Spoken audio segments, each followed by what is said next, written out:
President Jacob Zuma se verskyning in die parlement het oudergewoonte nie sonder drama verloop nie.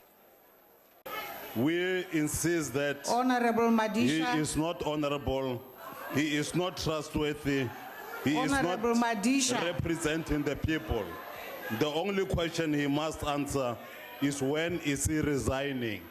Honorable Speaker, since you don't want to recognize me, we are going to leave this house because we are not prepared to listen to this criminal.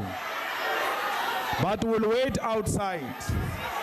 When the criminal finishes speaking, we are coming back to continue with the business of this parliament.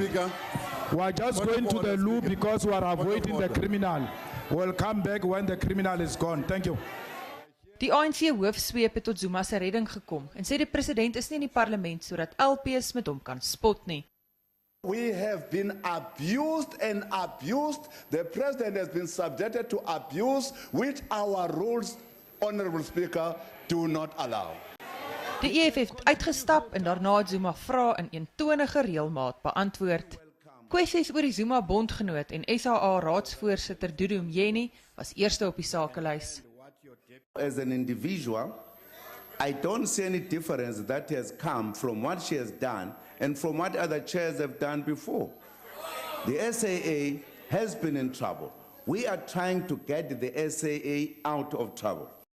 Zuma het die kabinet se 9-puntplan voorgehou vir baie van die sake wat LPs aangeroer het, maar kon nie met die 9 punte vorendag kom toe hy daaroor gepols is nie. Well, we have talked about the 9-point plans many times in this parliament. The Honorable Speaker is very much aware of the point of a 9-point plan that we have talked about. It includes agriculture, among others, and there are many. Point of order, Speaker. What's the point of order?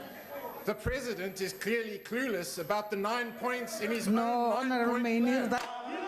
Buite die parlement was daar vlugtige rallietjie tussen EFF-ondersteuners en die polisie en EFF-LPs het teruggekeer na die parlement toe Zuma klaar gepraat het.